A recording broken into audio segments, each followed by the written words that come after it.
Hello મારા વહાલા વહાલા વિદ્યાર્થી મિત્રો, કેમ છો? મજામાં?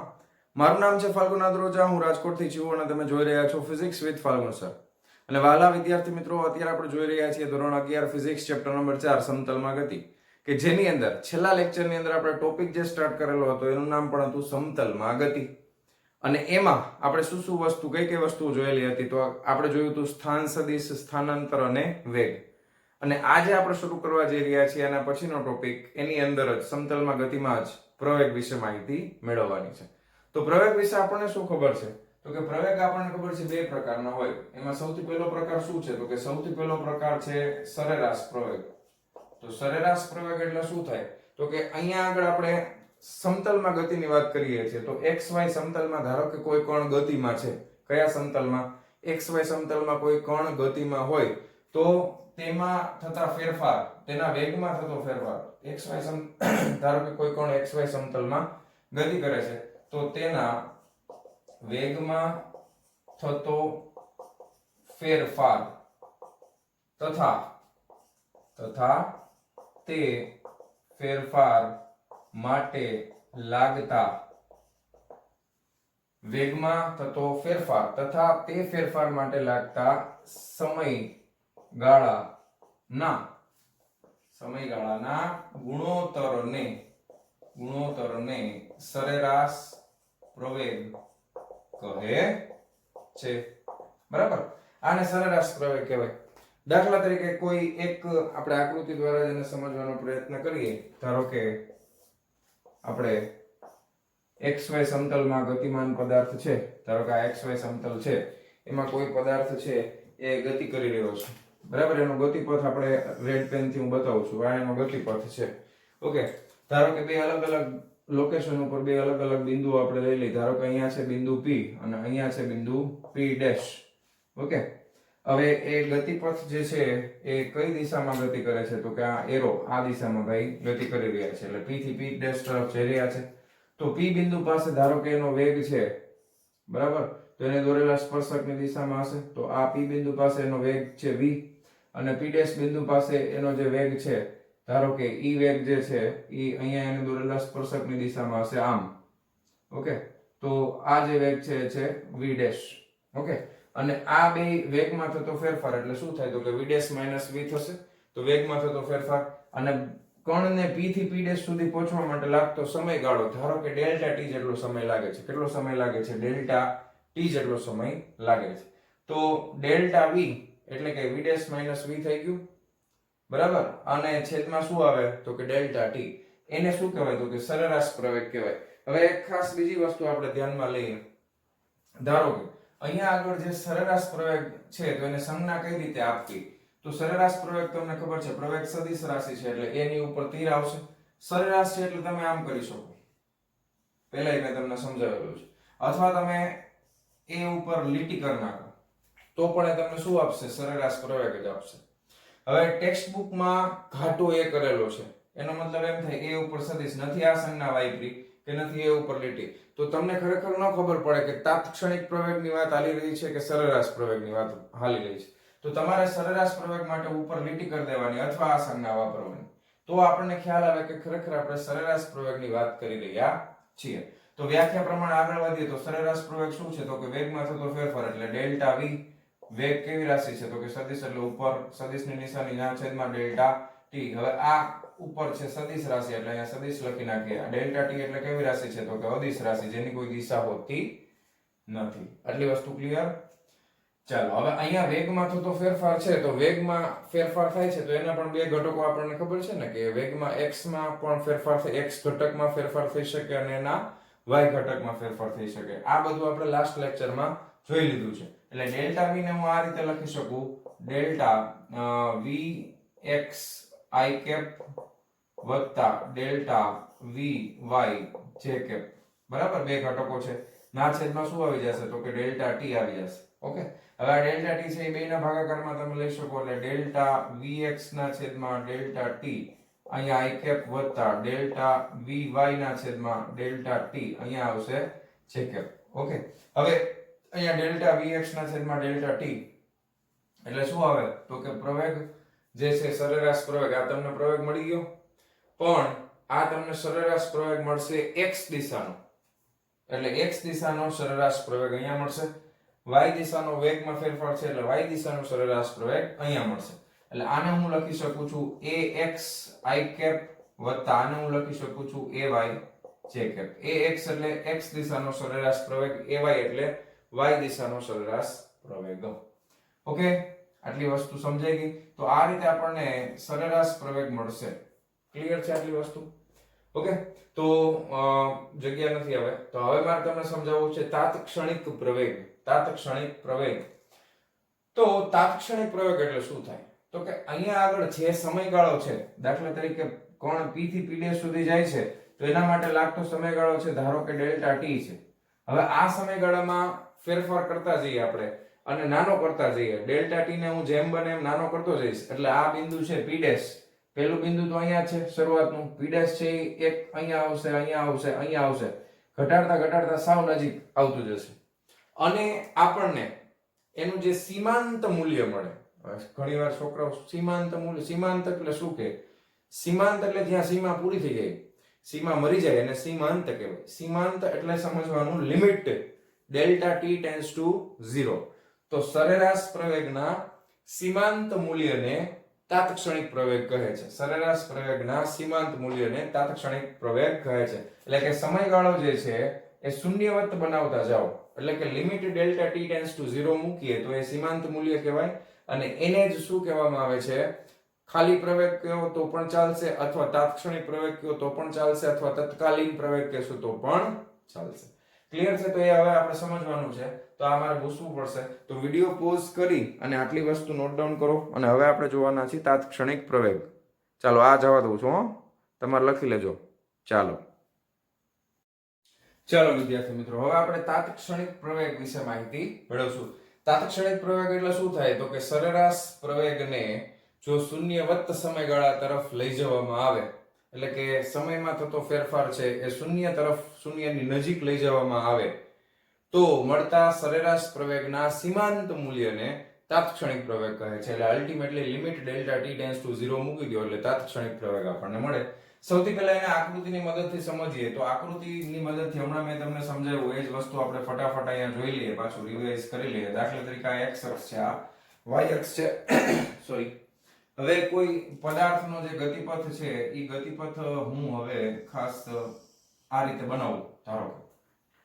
ઓકે, અને જેમ મેં બે બિંદુ નક્કી કરેલા છે એ પ્રમાણે આપણે બે બિંદુ નક્કી કરીએ. ધારો કે અહીંયા આગળ p બિંદુ છે અને અહીંયા આગળ ધારો કે p' બિંદુ છે. ઓકે, p બિંદુ છે અને p' બિંદુ છે. આ બે રીતે આપણને બે બિંદુઓ છે આપણી પાસે. ધારો કે p બિંદુ પાસે મારે, અને આ તમને ખબર છે આની દિશા આમ છે, p બિંદુ પાસે વેગની દિશા મારે જોતી હોય તો અહીંયા શું દોરવું પડે? તો કે સ્પર્શક. તો આ વેગની દિશા થઈ ગઈ v. અને p' પાસે મારે વેગ જોતો હોય તો ત્યાં મારે શું દોરવું પડે? તો કે સ્પર્શક.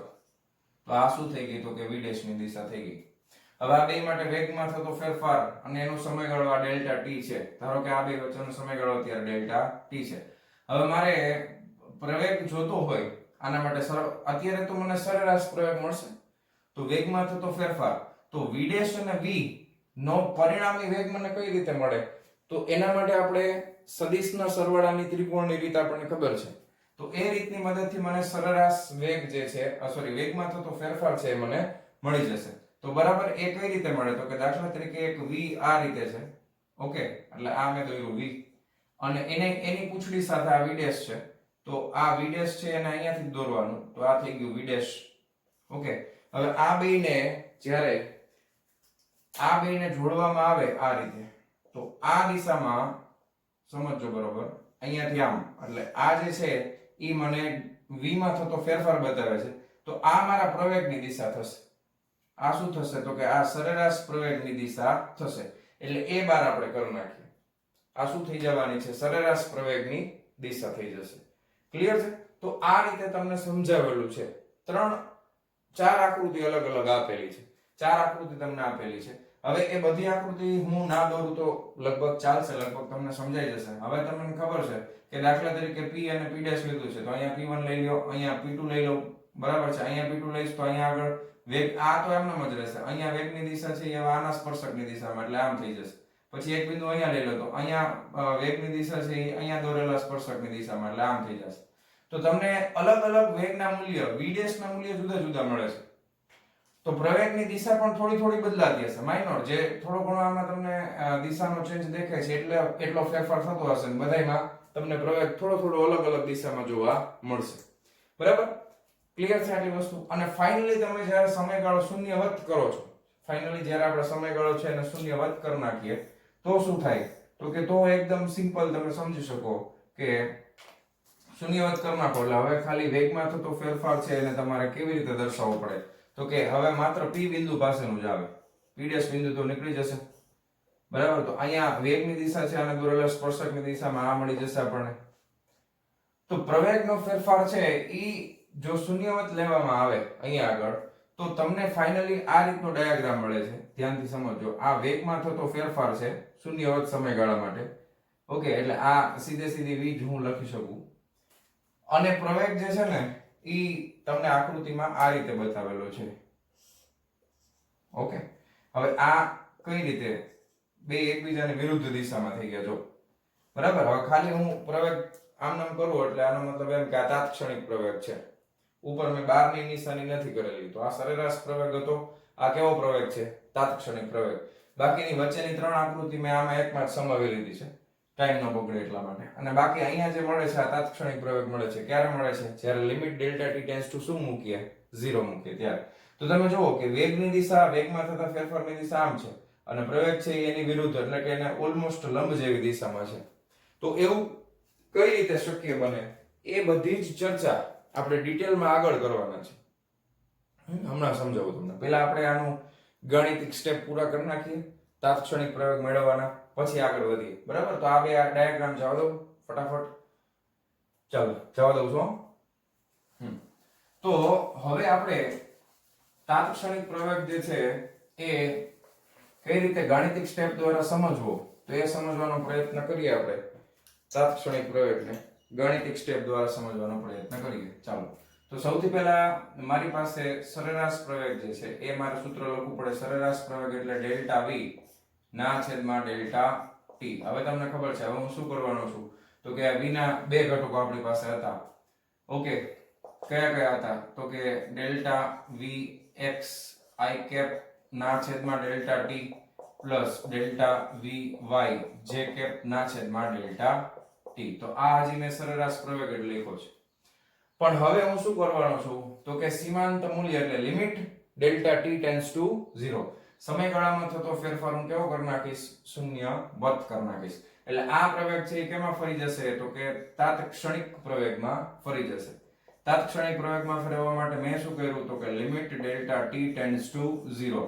ઈ કોને લાગશે? તો કે આ બેને લાગશે. ડેલ્ટા vx i કેપ ના છેદમાં delta t plus delta vy j cap ના છેદમાં ડેલ્ટા t. આ રીતે. હવે આ લિમિટ આપણે બેને લગાવશું. બેને સેપરેટલી લાગે તો એ સ્ટેપ ભલે વધારે થાય પણ બધા સ્ટેપ આપણે લખીએ. Limit delta t tends to 0.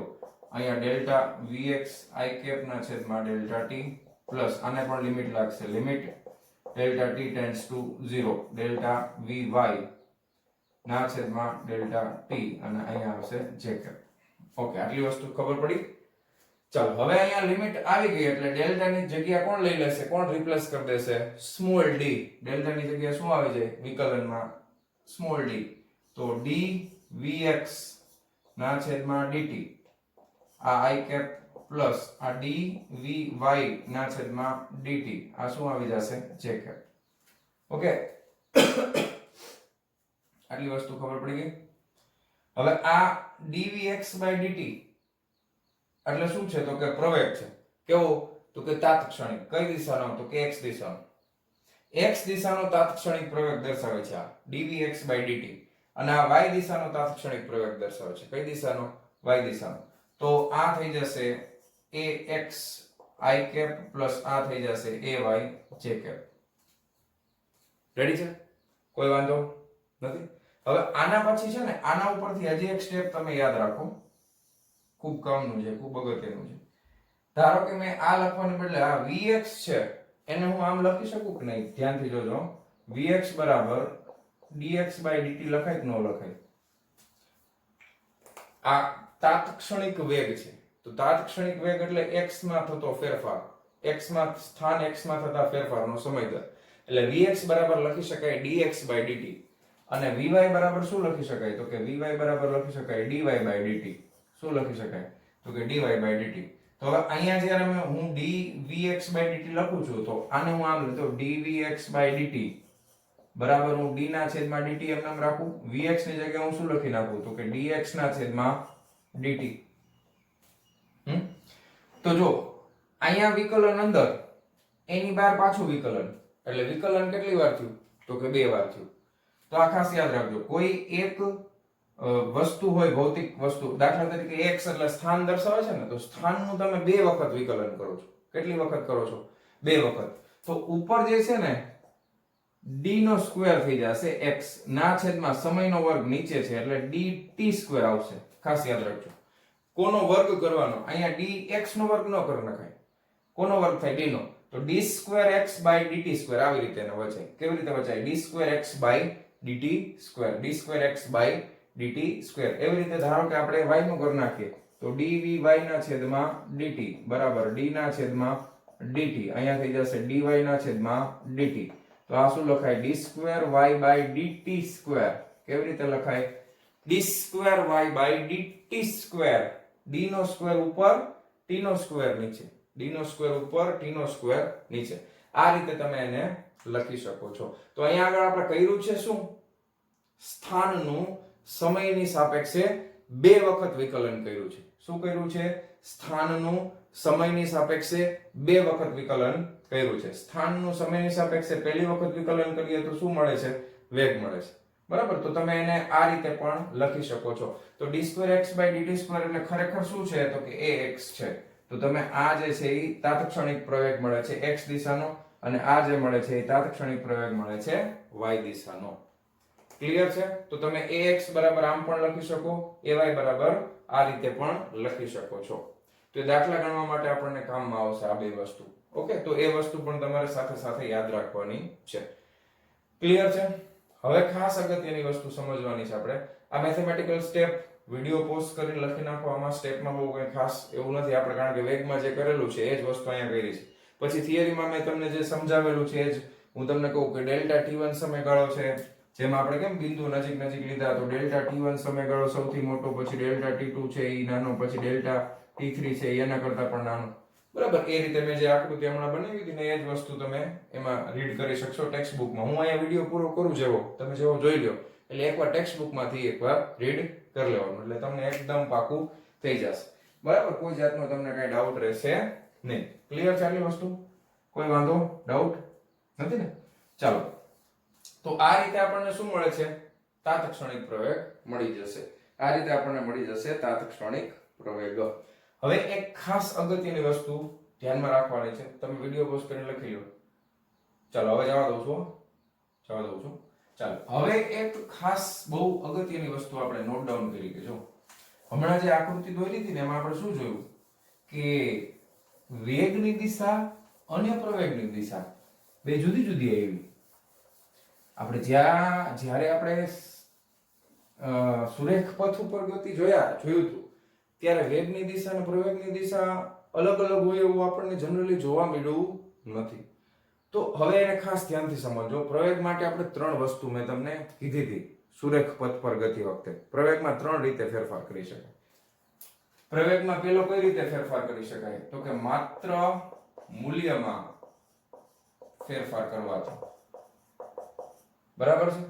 પછી બીજું તમે કહી શકો માત્ર દિશામાં ફેરફાર કરવાથી. માત્ર દિશામાં ફેરફાર કરવાથી. કોના? તો કે વેગના. માત્ર મૂલ્યમાં ફેરફાર, માત્ર દિશામાં ફેરફાર. કોના પણ? તો કે વેગના. ઓકે, આ વેગના. અને ત્રીજું કે મૂલ્ય અને દિશા. મૂલ્ય અને દિશા બંનેમાં ફેરફાર. કોના? તો કે વેગના. આ 3 રીતે તમે પ્રવેગ મેળવી શકો છો. આ 3 રીતે તમે પ્રવેગ મેળવી શકો છો. હવે પહેલું ખાસ ધ્યાન રાખજો, માત્ર મૂલ્યમાં ફેરફાર એટલે સુરેખ પથ ઉપર ગતિ આપણે શીખી લીધું છે. ધારો કે હું તમને એમ કહું કે અહીંયા આગળ આ જે રેખા બતાવે છે ઈ વેગ v ની દિશા છે. ધારો કે અહીંયા બીજું એક બતાવું, એક આ વેગ v ની દિશા છે. હવે હું તમને એમ કહું છું કે ધારો કે અહીંયા આગળ વેગમાં સતત વધારો થઈ રહ્યો છે. ધારો કે આ વેગ અહીંયા આગળનો વેગ v1 છે, અહીંયા આગળનો વેગ v2 છે, આમાં પણ અહીંયા v1 છે, અહીંયા વેગ v2 છે. હવે પહેલા કેસમાં હું એમ કહું કે ફાઇનલ વેગ જે છે ને ઈ પ્રારંભિક વેગ કરતા વધારે છે, એટલે વેગમાં વધારો થઈ રહ્યો છે. તો વેગમાં જો વધારો થઈ રહ્યો હોય વાલા વિદ્યાર્થી મિત્રો, તો અહીંયા આગળ વેગમાં થતો ફેરફાર ધન આવશે અને પ્રવેગની દિશા છે એ આપણને આ દિશામાં મળશે. પ્રવેગ છે એ તમને આ દિશામાં મળે. તો અહીંયા ખૂણો કેટલો બન્યો? તો કે વેગમાં ફેરફારની સાથે પ્રવેગનો ખૂણો કેટલો છે? બે એકબીજાને સમાંતર છે, તો થીટા કેટલો બન્યો? તો કે 0 ડિગ્રી બન્યો. ખબર પડી? હવે ધારો કે હું આમાં એમ કહું છું કે ફાઇનલ વેગ છે ને v2 એ ઓછો છે અને આ પ્રારંભિક વધારે છે. એનો મતલબ એમ કે કોઈ વાહન છે એ બ્રેક મારી રહ્યું છે. બ્રેક લગાવે એટલે પ્રતિપ્રવેગી ગતિ થાય. કેવી ગતિ થાય? પ્રતિપ્રવેગી ગતિ થાય. તો અહીંયા આગળ વેગમાં સતત ઘટાડો થઈ રહ્યો છે, વધારો નહીં. જો વેગમાં ઘટાડો આ દિશામાં થાય તો તમને ખબર છે પ્રવેગ આ દિશામાં મળે. ઓકે, પ્રવેગ એની વિરુદ્ધ દિશામાં મળે. તો અહીંયા હું તમને પૂછું ખૂણો કેટલો થાય?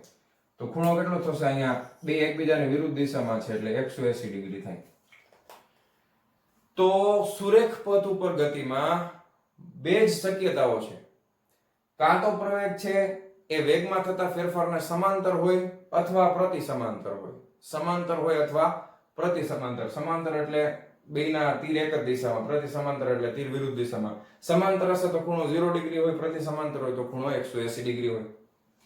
બીજી વસ્તુ કે માત્ર દિશામાં ફેરફાર કરવાથી, ત્યારે મેં તમને સમજાવ્યું હતું કે આપણે શીખવાના છે ખાસ કે નિયમિત વર્તુળ ગતિ. કેવી ગતિ? તો કે નિયમિત વર્તુળ ગતિ. એ આ ચેપ્ટરની અંદર આ પ્રકરણમાં આપણે ડિટેલમાં જોવાના છે. તો જ્યારે કોઈ પદાર્થ નિયમિત વર્તુળ ગતિ કરતો હોય, નિયમિત વર્તુળ ગતિ એટલે શું છે મેં તમને સમજાવ્યું હતું. દાખલા તરીકે 1 સેકન્ડમાં 1 ચક્કર ફરે છે. તમે કોઈ પથ્થર છે એને દોરીથી બાંધી દો છો અને હાથમાં એને ગોળ ગોળ ફેરવો છો. 1 સેકન્ડ પૂરી થાય એટલે પથ્થર ગોળ ફરીને પાછો પોતાની જગ્યાએ, બીજી સેકન્ડમાં પાછો ફરીને પોતાની જગ્યાએ. તો એક સરખા સમયગાળામાં એક સરખા ચક્કર પૂરા થતા હોય તો એવી જે ગતિ હોય એને નિયમિત વર્તુળ ગતિ કહેવામાં આવે છે. તો અહીંયા તમે જોશો કે વેગનું મૂલ્ય છે, વેગનું મૂલ્ય, તો કે વેગનું મૂલ્ય તો એટલું ને એટલું છે. દર વખતે એક પરિઘ પૂરું કરે એટલે સમયગાળો એક સરખો જ લાગે છે. તો વેગનું મૂલ્ય સરખું છે, પણ પથ્થર દરેક ક્ષણે પોતાની દિશા સતત બદલતો રહે છે. તો એવી જે નિયમિત વર્તુળમય ગતિ છે એમાં વેગ અને પ્રવેગ, ખાસ યાદ રાખજો, એમાં વેગ અને પ્રવેગ બંને હંમેશા એકબીજાને લંબ હશે. કેવા હશે? હંમેશા એકબીજાને લંબ હશે. એટલે વેગમાં દાખલા તરીકે તાત્ક્ષણિક વેગ તમને આ દિશામાં મળતો હોય તો એનો પ્રવેગ હંમેશા એને લંબ દિશામાં હોય. કઈ દિશામાં હોય? હંમેશા પ્રવેગ છે એ એને લંબ દિશામાં હશે. કેટલાનો ખૂણો બને? 90 નો. કેમાં? માત્ર દિશામાં ફેરફાર થાય. વેગની માત્ર દિશામાં જો ફેરફાર થતો હોય તો આ કેસની અંદર વેગ અને પ્રવેગ વચ્ચેનો જે ખૂણો બનશે એ કેટલાનો બનશે? તો કે 90 ડિગ્રીનો બનશે. સમજાય તમને? ઉતરી ગયું મગજમાં? બરાબર? એવું શું કામ થાય છે એ પણ આપણે જોવાના છે. પ્રવેગ છે એ કેન્દ્રગામી પ્રવેગ હોય. કઈ દિશામાં હોય? તો કે કેન્દ્રગામી પ્રવેગ હોય.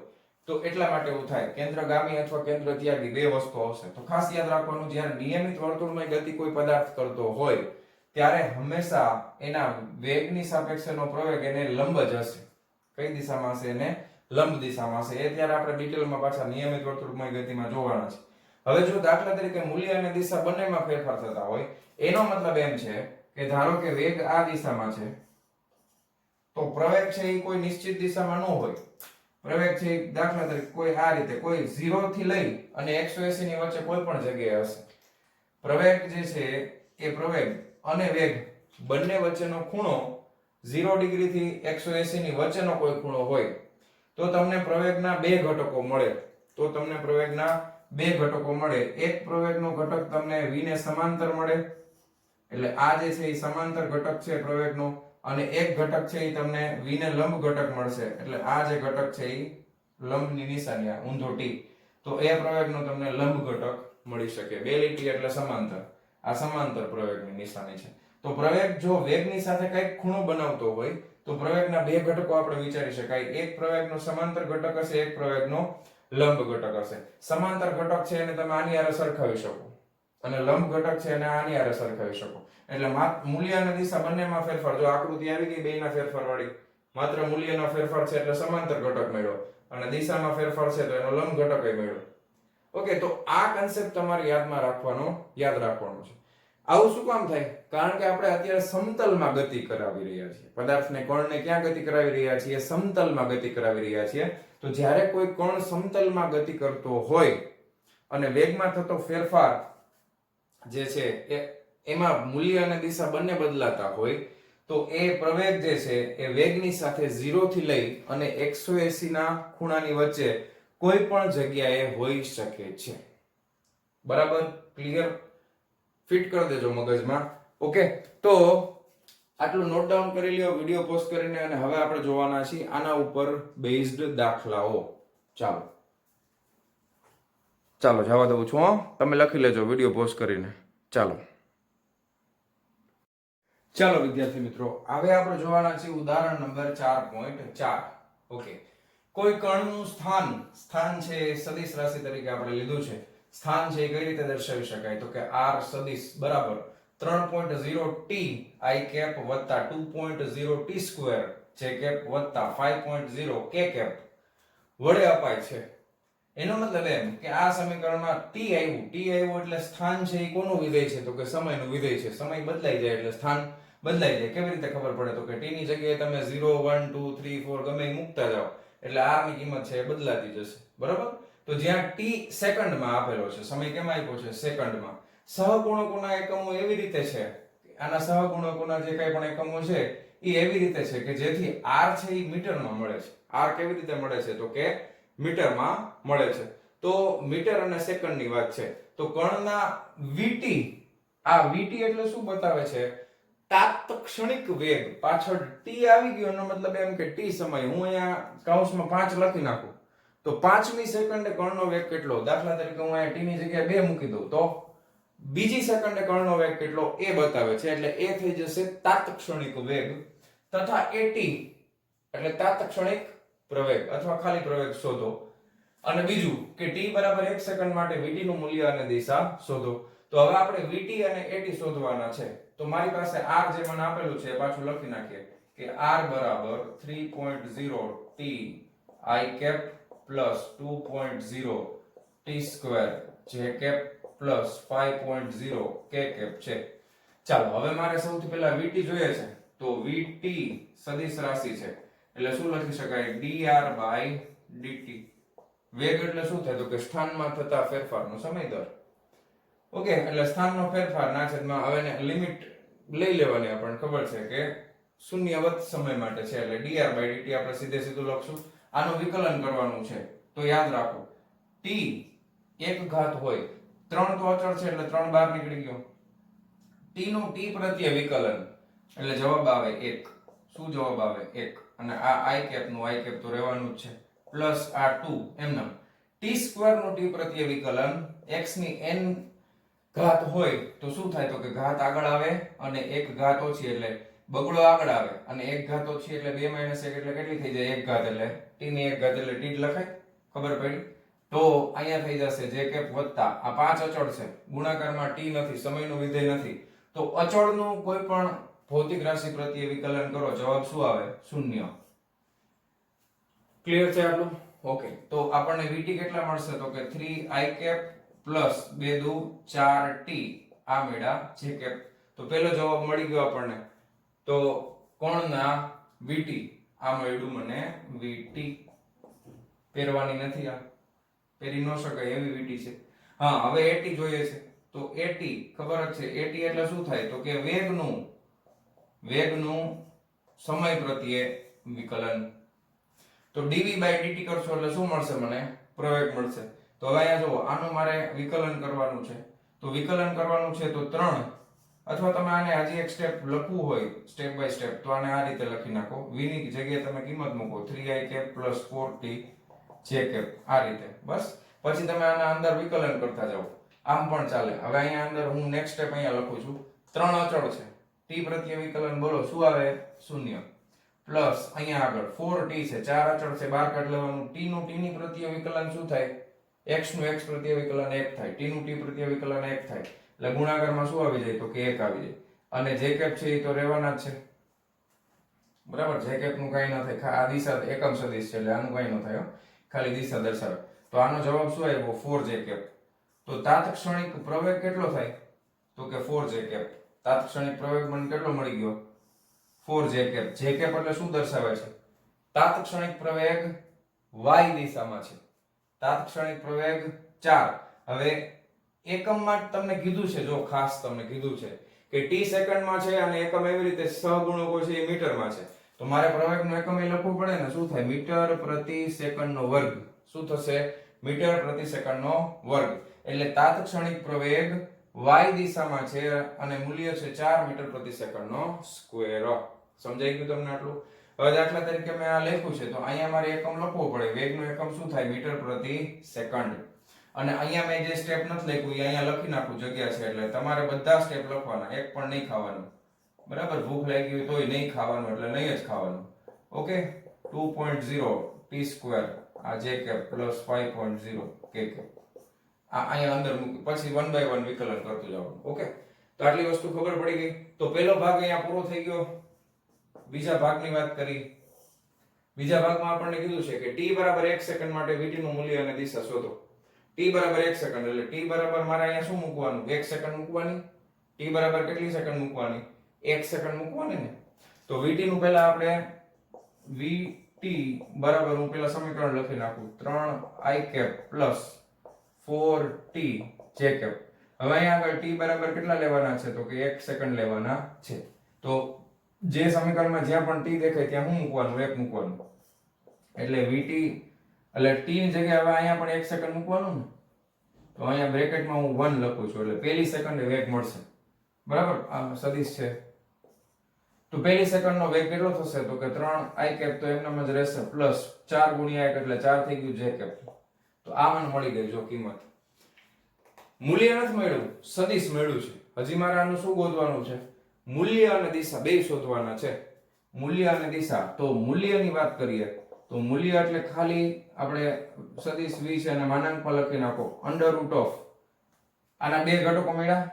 v છે આ vx છે, આ vy છે. તો vx સ્ક્વેર પ્લસ vy નો સ્ક્વેર. તો 3 નો વર્ગ વત્તા 4 નો વર્ગ. 3 તેરી 9, ચોકે ચોકે 16 ને 9 25 નું વર્ગમૂળ 5. મૂલ્ય કેટલું મળશે? 5. એકમ શું થાય? મીટર પ્રતિ સેકન્ડ. ભૂલવાનું નથી. હું ભૂલી જાઉં તો મારો માર્ક કપાઈ જશે, તમે ભૂલી ગયા તમારો કપાઈ જશે, બરાબર. તો વેગ છે એનો એકમ થઈ જશે મીટર પ્રતિ સેકન્ડ. આનો પહેલો જવાબ મૂલ્ય કેટલું મળશે? 5 મીટર પ્રતિ સેકન્ડ. હવે દિશા જોઈએ છે તો દિશા માટે શું કયું સૂત્ર વપરાય? તો કે tan થીટા.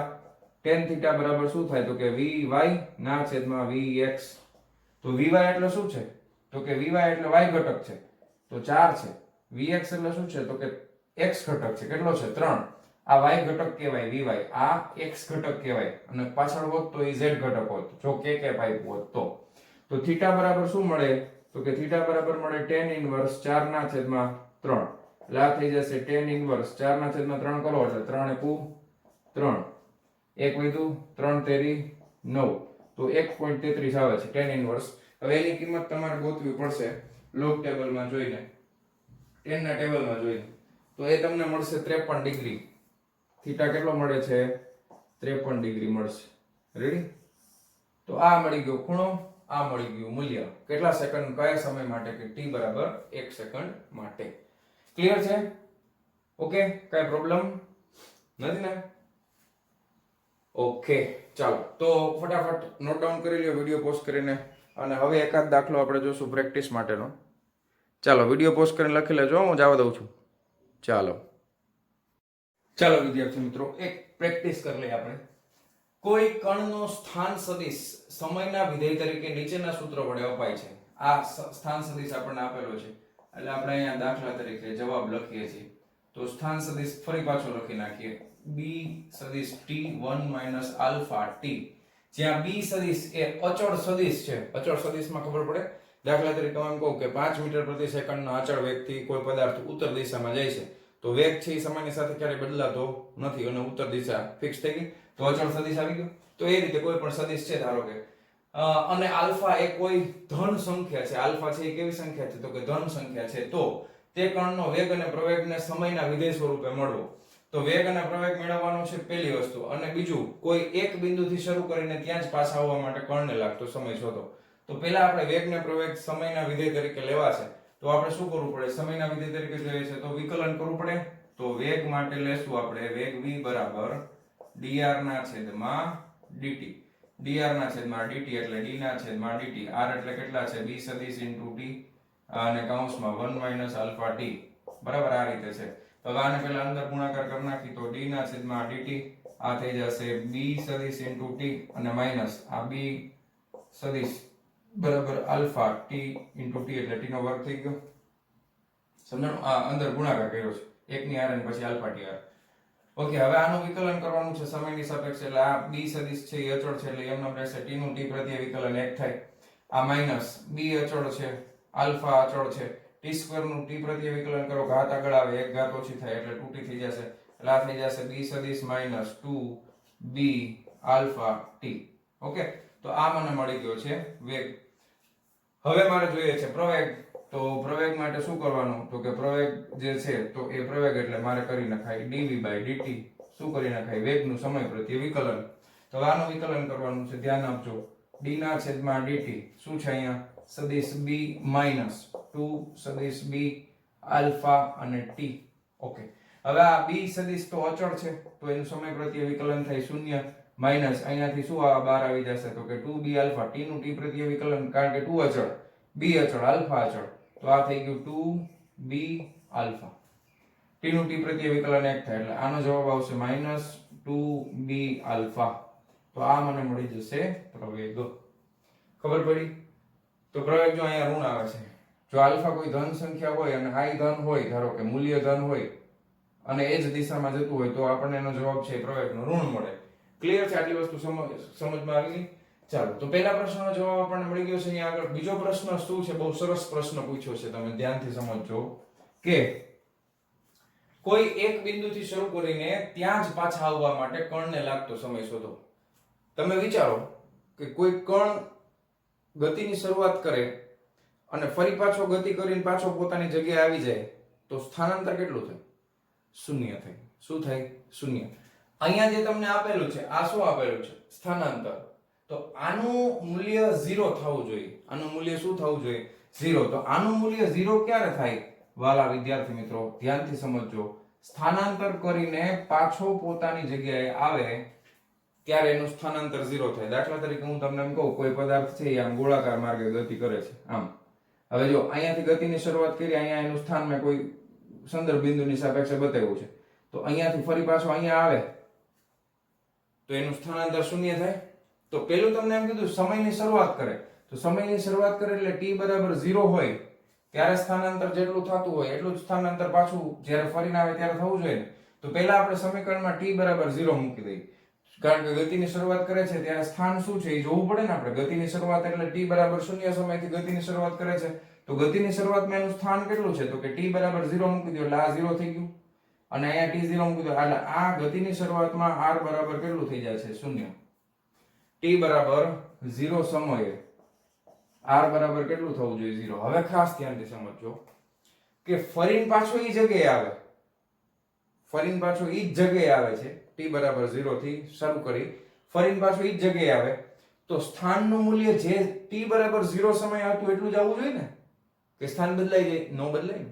ફરીને ક્યાં આવી ગયો એ જગ્યાએ? તો t બરાબર 0 સમયે કણનું જે સ્થાન હતું એ જ સ્થાન ફરીને પાછો આવે ત્યારે આવવું જોઈએ. તો હવે મારે જવાબમાં r બરાબર 0 પાછું થવું જોઈએ. તો એવી શક્યતા તમને કઈ દેખાઈ રહી છે આમાં? ધ્યાનથી જોજો. ધારો કે આમાં મારે r ની કિંમત પાછી 0 મૂકવી છે, તો t બરાબર 0 મૂકી દો તો 0 આવે જ છે. પણ હવે બીજું જો કે અહીંયા આગળ આ જે પદ છે આ તો ગુણાકારમાં છે, આ પદની અંદર t બરાબર જો હું 1/α મૂકી દઉં, 1/t બરાબર હું 1/α મૂકી દઉં તો 1 - 1 શું થઈ જાય? આ પદ 0. તો bt ગુણાકારમાં 0 તો r બરાબર શું આવે? 0. સમજાણું? અને t બરાબર 1 આલ્ફા મૂકતા r બરાબર શું આવે છે 0. તો t બરાબર 0 સમયથી શરૂ કર્યું અને t બરાબર 1 આલ્ફા સમય સુધી અને ગતિ કરી. તો t બરાબર 1 આલ્ફા સમય આવ્યો ત્યારે કણ પાછો ક્યાં આવી ગયો? આ જગ્યાએ આવી ગયો. તો સમયમાં થતો ફેરફાર ડેલ્ટા t બરાબર શું આવે? તો કે આ t final minus t initial એટલે શું આવે? 1 આલ્ફા આવે. તો કોઈ એક બિંદુથી શરૂ કરીને ત્યાં જ પાછા આવવા માટે કર્ણને લાગતો સમય, તો કર્ણને કેટલો સમય લાગે? તો કે 1 આલ્ફા જેટલો સમય લાગે. આલ્ફા એક અચળાંક છે જેનું મૂલ્ય ધન છે. તો આ હતો આપણે પ્રેક્ટિસ માટેનો એક ઉદાહરણ આપણે જોયો. ઓકે, તો વિડિયો પોઝ કરીને લખી નાખજો. બહુ સરસ એક્ઝામ્પલ છે આ. ક્લિયર? તો મારા વાલા વિદ્યાર્થી મિત્રો, આજનો આ લેક્ચર આપણે અહીંયા પૂરો કરીએ છીએ. મળીએ છીએ નેક્સ્ટ વિડિયો લેક્ચરમાં આના પછીના ટોપિકની સાથે. ત્યાં સુધી આવજો.